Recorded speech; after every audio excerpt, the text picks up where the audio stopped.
ನಮಸ್ಕಾರ. ಬಲಿ ಕೊಡುವ ಮಂದಿರಕ್ಕೆ ಗಂಡನನ್ನ ಕರೆದೊಯ್ದಿದ್ದೇಕೆ ಹನಿಮೂನ್ ಹಂತಕ್ಕೆ? ಮದುವೆಯಾಗಿ ಇನ್ನು 15 ದಿನ ಆಗಿರಲಿಲ್ಲ. ಆಗ್ಲೇ ತನ್ನ ಗಂಡನನ್ನ ಬರ್ಬರವಾಗಿ ಕೊಲ್ಲಿಸಿದ ಆಕೆ ಅಷ್ಟೊಂದು ಕ್ರೂರಿಯೇ? ಅಥವಾ ಆಕೆ ಯಾವುದಾದರೂ ಮಾನಸಿಕ ವಿಕೃತಿಯಿಂದ ಹೊಂದಿದ್ದಳೆ? ಅಥವಾ ಆಕೆ ಆರೋಪಿಸಿರುವಂತೆ ಆಕೆಯನ್ನ ಕೂಡ ಹೆದರಿಸಿ ಬೆದರಿಸಿ ಬ್ಲಾಕ್ಮೇಲ್ ಮಾಡಿ ಈ ಕೃತ್ಯ ಎಸಗಲಾಯಿತೆ? ಗಂಡ ರಾಜ ರಘುವಂಶಿಯ ಕೊಲೆಯಲ್ಲಿ ನವವಧು ಸೋನಂ ರಘುವಂಶಿಯ ಪಾತ್ರ ಎಷ್ಟು? ಆಕೆ ತನ್ನ ಬಾಯ್ ಫ್ರೆಂಡ್ಗೆ ನಿರಂತರವಾಗಿ ಮೆಸೇಜ್ ಮಾಡ್ತಾ ಇದ್ದ ಫೋನ್ ಎಲ್ಲಿ ಹೋಯಿತು?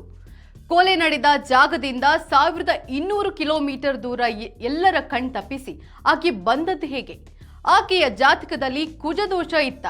ತಾಂತ್ರಿಕ ಪೂಜೆಗಳು ವಾಮಾಚಾರಕ್ಕೆ ಹೆಸರಾದ ಗುವಾಹಟಿಯ ಕಾಮಾಖ್ಯ ದೇವಾಲಯಕ್ಕೆ ಗಂಡನನ್ನ ಒತ್ತಾಯಿಸಿ ಸೋನಂ ಕರೆದುಕೊಂಡು ಹೋದದ್ದು ಯಾಕೆ? ಹೀಗೆ ಹನಿಮೂನ್ ಮರ್ಡರ್ ಪ್ರಕರಣದಲ್ಲಿ ಮೂಡುವ ಪ್ರಶ್ನೆಗಳು ಒಂದೆರಡಲ್ಲ. ಇಡೀ ದೇಶವನ್ನೇ ಬೆಚ್ಚಿ ಬೀಳುವ ಹಾಗೆ ಮಾಡಿರುವ ಈ ರಾಕ್ಷಸಿ ಕೃತ್ಯದ ಹಿಂದಿರುವ ಈ ಹೆಣ್ಣು ಮಗಳು ಮಾತ್ರ ಈ ಕೊಲೆಗೂ ತನಗೂ ಸಂಬಂಧವೇ ಇಲ್ಲ ಎಂಬಂತೆ ನಿರ್ಭಾವಕವಾಗಿ ನೆಲ ನೋಡುತ್ತಾ ಕುಳಿತಿರುವ ದೃಶ್ಯವನ್ನು ನೀವು ನೋಡಿರಬಹುದು. ಇಂಥ ಅಮಾಯಕ ಮುಖಭಾವದ ಹೆಣ್ಣಿನ ಒಳಗೆ ಇಂಥದ್ದೊಂದು ಪೈಶಾಚಿಕ ಕೃತ್ಯದ ಕರಾಳತೆ ಇರಬಹುದು ಎಂಬುದು ಊಹಿಸುವುದು ಅಸಾಧ್ಯ. ಬಲಿ ಕೊಡುವ ದೇವಸ್ಥಾನಕ್ಕೆ ಹೋಗಿದ್ದೇಕೆ? ಈ ಪ್ರಕರಣ ಶುರುವಾಗೋದು 2025 ಮೇ 11ರಂದು. ಅಂದು ಇಂದೋರ್ನಲ್ಲಿ ಸೋನಂ ಮತ್ತು ರಾಜ ರಘುವಂಶಿ ಮದುವೆ. ಸೋನಂ ತಂದೆಗೆ ಪ್ಲೈವುಡ್ ಬಿಸ್ನೆಸ್ ಇತ್ತು, ರಘುವಂಶಿಗೆ ಟ್ರಾನ್ಸ್ಪೋರ್ಟ್ ಬಿಸ್ನೆಸ್. ತಲೆ ತಗ್ಗಿಸಿ ತಾಳಿ ಕಟ್ಟಿಸಿಕೊಂಡ ಸೋನಂ ತಲೆಯೊಳಗೆ ಏನು ನಡೀತಿತ್ತು ಎಂಬುದು ಯಾರಿಗೂ ಗೊತ್ತೇ ಇರಲಿಲ್ಲ. ಮದುವೆ ಬಳಿಕ ಇಬ್ಬರು ಪ್ಲಾನ್ ಮಾಡಿ ಹನಿಮೂನ್ಗೆ ಅಂತ ಮೊದಲು ಅಸ್ಸಾಂಗೆ, ನಂತರ ಮೇಘಾಲಯಕ್ಕೆ ಹೋದ್ರು. ಅಸ್ಸಾಂನ ಗುವಾಹಟಿಯ ಕಾಮಾಖ್ಯ ದೇವಾಲಯಕ್ಕೆ ಗಂಡನನ್ನ ಸೋನಂ ಬಲವಂತವಾಗಿ ಕರೆದುಕೊಂಡು ಹೋದ್ಲು.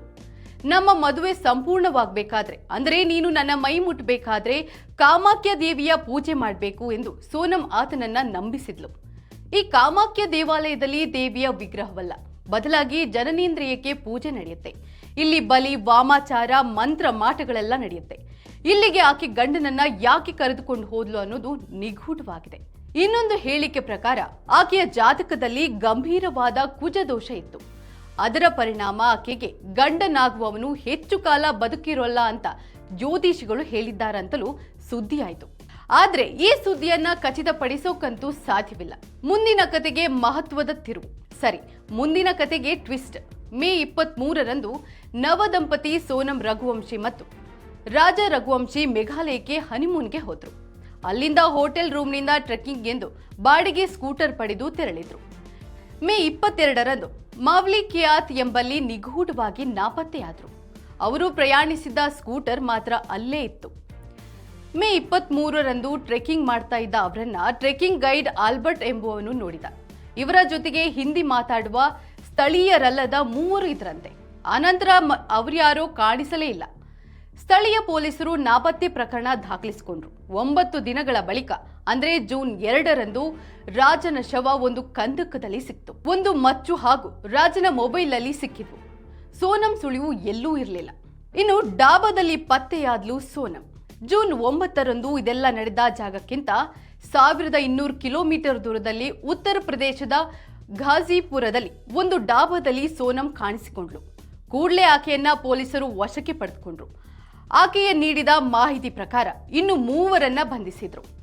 ಆ 3 ಬೇರೆ ಯಾರೂ ಅಲ್ಲ, ರಘುವಂಶಿನ ಹತ್ಯೆ ಮಾಡಿದ ಸುಪಾರಿ ಕಿಲ್ಲರ್ಸ್. ವಿಚಾರಣೆಯಿಂದ ಈ ಸುಪಾರಿ ಕಿಲ್ಲರ್ಸ್ ಅನ್ನ ನಿಯೋಜಿಸಿದವಳು ಸೋನಂ ಮತ್ತು ಆಕೆಯ ಪ್ರಿಯಕರ ರಾಜ್ ಕುಶ್ವಾಹ ಎಂಬುದು ಗೊತ್ತಾಯಿತು. ಬಳಿಕ ರಾಜ್ನನ್ನ ಬಂಧಿಸಲಾಯಿತು. ಈಗ ಪ್ರಕರಣದಲ್ಲಿ ಮಿಸ್ಸಿಂಗ್ ಲಿಂಕ್ಗಳು ಪೊಲೀಸರಿಗೆ ಸಿಗುತ್ತಾ ಹೋದ್ವು. ಮದುವೆಗೆ ಮೊದಲೇ ಹತ್ಯೆಗೆ ಸ್ಕೆಚ್.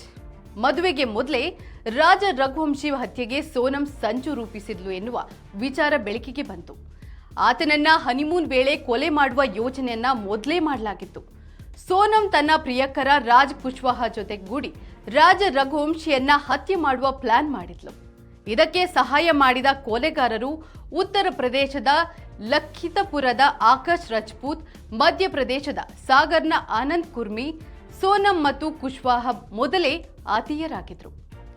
ರಾಜ್ ಕುಶ್ವಾಹ ಸೋನಂನಳ ತಂದೆಯ ಮಳಿಗೆಯಲ್ಲಿ ಕೆಲಸ ಮಾಡುತ್ತಿದ್ದ ನೌಕರ. ಇಬ್ಬರು ಪ್ರೇಮಿಸಿದ್ರು. ಆದ್ರೆ ಇವರ ಮದುವೆಗೆ ಸೋನಂ ತಂದೆ ಒಪ್ಪಿಗೆ ನೀಡುವ ಸಾಧ್ಯತೆ ಇರಲಿಲ್ಲ. ಹೀಗಾಗಿ ತಂದೆಯ ಒತ್ತಡಕ್ಕೆ ಮಣಿದು ರಘುವಂಶಿಯನ್ನ ಮದುವೆಯಾಗಲು ಸೋನಂ ಒಪ್ಪಿಕೊಂಡ್ಲು. ಆಕೆಯಲ್ಲಿ ರಘುವಂಶಿಯ ಬಗ್ಗೆ ಯಾವುದೇ ಪ್ರೇಮದ ಭಾವನೆಗಳು ಮೂಡುವ ಸಾಧ್ಯತೆಯೇ ಇರಲಿಲ್ಲ. ಬದಲಾಗಿ ತನ್ನ ಹಾಗೂ ರಾಜ್ ಕುಶ್ವಾಹನ ಪ್ರೇಮಕ್ಕೆ ಅಡ್ಡಿಯಾಗಿರುವ ಇವನನ್ನ ತೊಲಗಿಸಬೇಕು ಎಂಬ ವಿಚಾರ ಮಾತ್ರ ಇತ್ತು. ಅತ್ತ ಮದುವೆಗೆ ತಯಾರಿ, ಇತ್ತ ಕೊಲೆಗೆ ತಯಾರಿ. ಅತ್ತ ಮದುವೆ ತಯಾರಿ ಆಗ್ತಾ ಇದ್ದಾಗಲೇ ಸೋನಂ ರಾಜ್ ಕುಶ್ವಾಹ ಸೇರಿ ಹನಿಮೂನ್ ವೇಳೆ ಮರ್ಡರ್ ಪ್ಲಾನ್ ಹಾಕಿಕೊಂಡ್ರು. ರಾಜ್ ಕುಶ್ವಾಹ ಕೊಲೆಗಾರರನ್ನ ಸಂಪರ್ಕಿಸಿದ್ದ. 3 ಆರೋಪಿಗಳು ಮೇ 17ರಂದು ಇಂದೋರ್ನಿಂದ ಮೇಘಾಲಯಕ್ಕೆ ತೆರಳಿ ಕುಶ್ವಾಹನಿಂದ 50,000 ರೂಪಾಯಿ ನಗದು, ಮೊಬೈಲ್ ಫೋನ್ ಅನ್ನ ಪಡೆದಿದ್ರು. ತನ್ನ ಮೇಲೆ ಯಾರಿಗೂ ಅನುಮಾನ ಬಾರದಿರಲಿ ಎಂದು ಕುಶ್ವಾಹ ಮೇಘಾಲಯಕ್ಕೆ ಹೋಗಿರಲಿಲ್ಲ. ಹನಿಮೂನ್ಗೂ ಮೊದಲು ಸೋನಂ ಮನೆಯಿಂದ 9 ಲಕ್ಷ ನಗದು, ಹಲವು ಆಭರಣಗಳನ್ನ ತೆಗೆದುಕೊಂಡು ಹೋಗಿದ್ಲು. ಅಂದ್ರೆ ಆಕೆ ಪೂರ್ತಿ ಪ್ರಿಪೇರ್ ಆಗಿಯೇ ಹೋಗಿದ್ಲು ಎಂಬುದು ಖಚಿತ. ಇದೀಗ ಪೊಲೀಸರಿಗೆ ಸಿಕ್ಕಿ ಬಿದ್ದಿರುವ ಸೋನಂ ದಿನಕ್ಕೊಂದು ಕತೆ ಹೇಳ್ತಾ ಇದ್ದಾಳೆ. ಒಂದು ಸಲ ರಾಜ್ ಕುಶ್ವಾಹ ರಘುವಂಶಿಯನ್ನ ಕೊಲ್ಲಿಸಿದ ಎನ್ನುತ್ತಾಳೆ.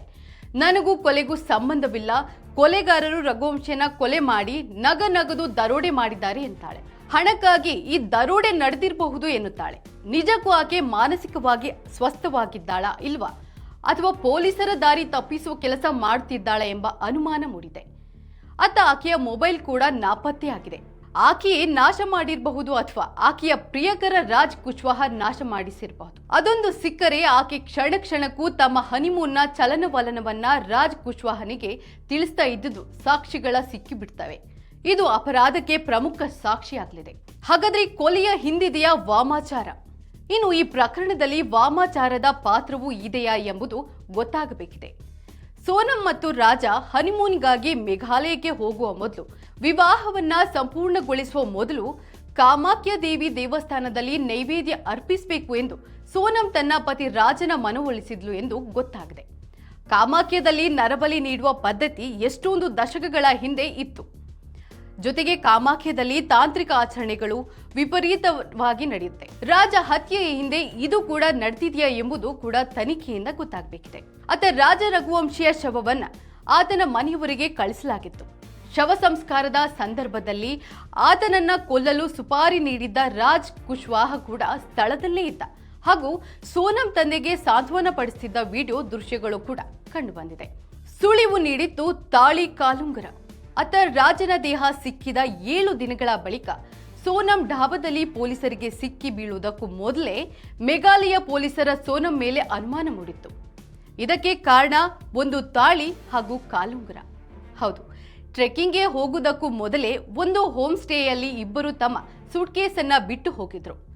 ದಂಪತಿ ನಾಪತ್ತೆಯ ಬಳಿಕ ಈ ಸೂಟ್ಕೇಸ್ ಅನ್ನ ಹುಡುಕಿದ ಪೊಲೀಸರಿಗೆ ಸೋನಂಳ ತಾಳಿ ಹಾಗೂ ಕಾಲುಂಗರ ಅದರಲ್ಲಿ ಕಂಡು ಬಂದಿತ್ತು.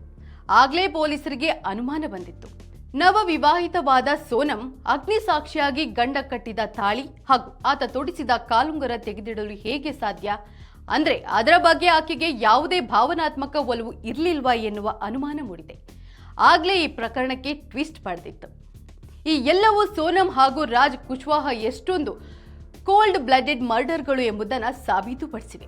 ಇದೀಗ ಪೊಲೀಸರು ಸೋನಂ ಮತ್ತು ರಾಜ್ ಕುಶ್ವಾಹ ಬಿಟ್ಟಿರಬಹುದಾದ ಕ್ಲೂಗಳ ಬೆನ್ನು ಬಿದ್ದಿದ್ದಾರೆ. ಸರಿಯಾದ ಸಾಕ್ಷಿಗಳು ಸಿಕ್ಕಿದ್ರೆ ಇಬ್ಬರಿಗೂ ಗಲ್ಲು ಶಿಕ್ಷೆ ಗ್ಯಾರಂಟಿ. ಇದೇ ರೀತಿಯ ಮತ್ತಷ್ಟು ಸುದ್ದಿಗಾಗಿ ನೋಡ್ತಾ ಇರಿ ವಿಶ್ವವಾಣಿ ಟಿವಿ ಸ್ಪೆಷಲ್. ನಿಮ್ಮ ಕುಟುಂಬಕ್ಕೊಂದು ಪರಿಪೂರ್ಣ ಯೂಟ್ಯೂಬ್ ಚಾನಲ್. ಇಂಟ್ರೆಸ್ಟಿಂಗ್ ಮತ್ತು ಇನ್ಫಾರ್ಮೇಟಿವ್ ವಿಡಿಯೋಗಳನ್ನ ಮಿಸ್ ಮಾಡ್ಕೋಬೇಡಿ. ಈಗಲೇ ಸಬ್ಸ್ಕ್ರೈಬ್ ಮಾಡಿ.